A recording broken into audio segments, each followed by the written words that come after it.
Welcome back, Doug Pagitt Radio on AM 950. When I was a kid, I had heard that song called "The Streak," and what made it funny as a kid, it's parody humor, it's parody music. There was a whole movement of that kind of stuff.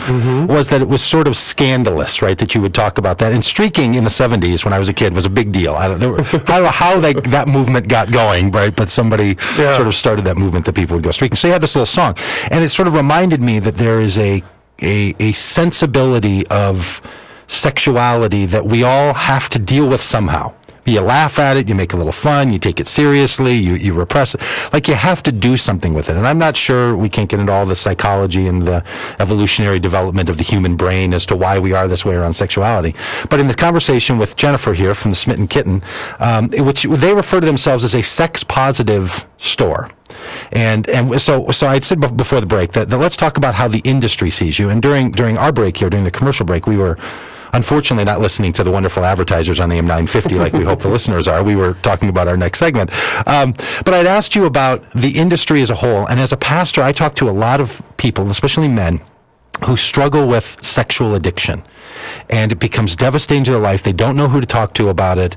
And so I asked you, do you deal with people who struggle with that? And how do you feel yourself fitting into the industry with that reality? So can you tell us a little bit about how you think about that? Well, yeah, and I guess what I want to say is there's just like any organization or industry in the world, the adult industry has yearly trade shows, and there's one that happens every year in January. And at the Smitten Kitten, we had considered ourselves so far outside of like the adult industry that we had never gone before. I wanted to insulate myself from that influence so we could develop on our own. And I felt pretty confident about ourselves and our mission and who we are. So last year we went for the first time, and it was incredible to see sort of the heart of the industry, the good and the bad, but so much good there. On every workshop, every panel, every keynote, there was somebody who was a sex positive or progressive, empowerment based person from the industry that led every single workshop. And this is sort of like in the belly of the beast of the adult industry, like the mainstream adult industry, and it was so empowering. Because that industry tends to prey on people with addictions, and they almost create that. Absolutely. They foster it. That's what brings in money.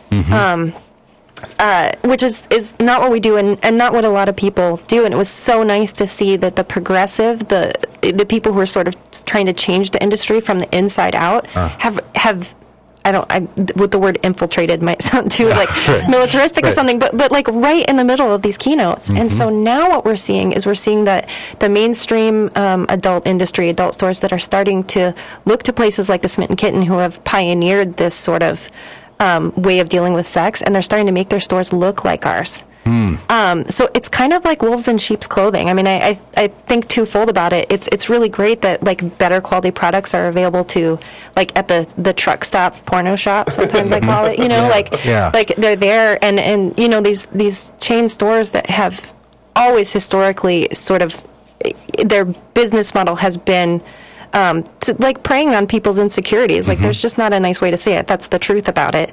Are starting to get better lighting. They're starting to hire women to work there, and sort of it's like a guise of a sex positive store, and that's become a business model, which, like I said, it kind of worries me, because the average consumer, how are they going to know the difference? How would they know? It's interesting. In your shop, you have this little big jar that has the same kind of products that you sell, but are made out of all this bad material, and they're kind of just degrading in this jar. And the point of the jar is to say, look, there are people who are just selling you junk in concept and in quality, and it's really bad for you. Yeah. So it's so interesting that your store recognizes that and wants to do something about it. And I find it interesting. Do you think do you have any advice for religious communities about how they could be better about thinking about and talking about sexuality than they have been?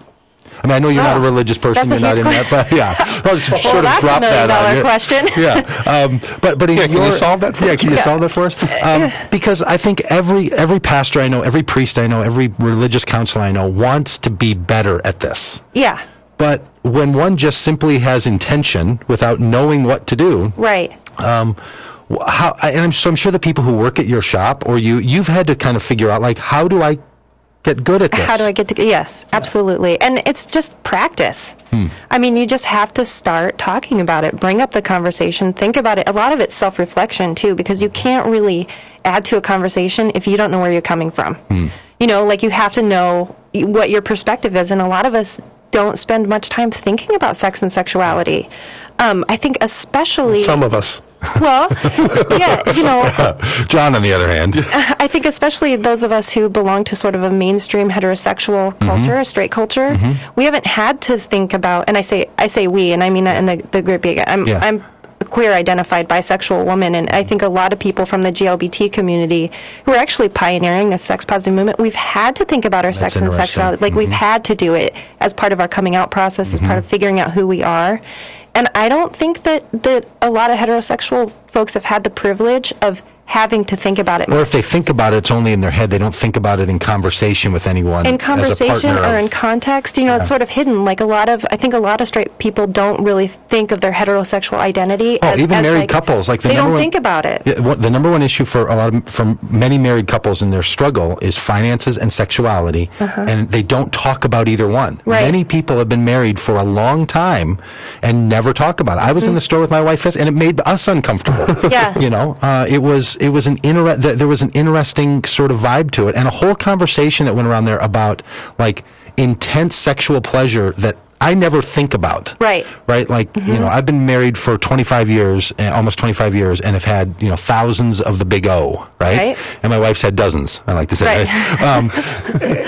Right? But we've never sort of talked about it in a way outside of just the two. Like, it's interesting. That's the beauty of Smitten Kitten, is you can come in and have those conversations in a not sexual way, like just a like. We did yesterday. Like, it was just a normal sort of like, this is how it works. This is what that thing is for. This is why someone would use it. Yeah. And it made me think, you know, there's a lot more going on in this whole sex positive world than I know about, because I don't get into it. Now, the only way we knew about you, we only have about a minute and a half left. The only way I knew about you all was not driving by, but by hearing your ads here on AM 950. And you were saying during the break how good that has been for your business and how glad you are to advertise here. Can you give a little plug for advertising on AM 950? Yeah, absolutely. And I know a lot of business owners, it's a leap of faith to like put your money out there and put your advertising, and then you put it out there and you just hope it comes back to you. But dollar for dollar, the money I spend at AM 950 comes back is several-fold. It's the best advertising buy that I make, print, radio, anything. Yeah, it's great. AM 950 listeners are awesome. See, you people, you good old AM 950 listeners, you're good for business. They're smart, they're engaged, they're making their community better, and that's what Smitten Kitten does, so it seems like a natural fit for us to ally with this station. I love it. And you're in the store. You're in your Smitten Kitten shop. Now, you've opened one in Denver, too, so we don't have time to talk about that. But people who listen to the podcast of this in Denver, look for the Smitten Kitten. But if someone comes to the location there on the corner of, it's on Lindale and Lindale, you're in the shop quite often? I'm in the shop Monday through Friday. Yeah, and all my staff, you met my staff. They're great. Like, so you have a friend in Smitten Kitten people can know, right? Yes. You do. It's like the guy from the jewelry commercial that says you have a friend in the diamond business. Right. You have a friend at You have a friend in the adult business. In the adult business, Jennifer, and she can help you with this. So that's Jennifer. Thanks so much for being on the show, and thanks for chatting with us about this. We're going to be back here with natural health coach Shelley Pagitt. She's going to give us the natural health tip of the week from the Shelley Pagitt tip jar, and then the Right On, which is going to go out to Carla Barnhill and Mimi's mom. Doug Pagitt Radio on the Not Quite Right Broadcasting Network, broadcasting out of AM 950 and DougPagittRadio.com.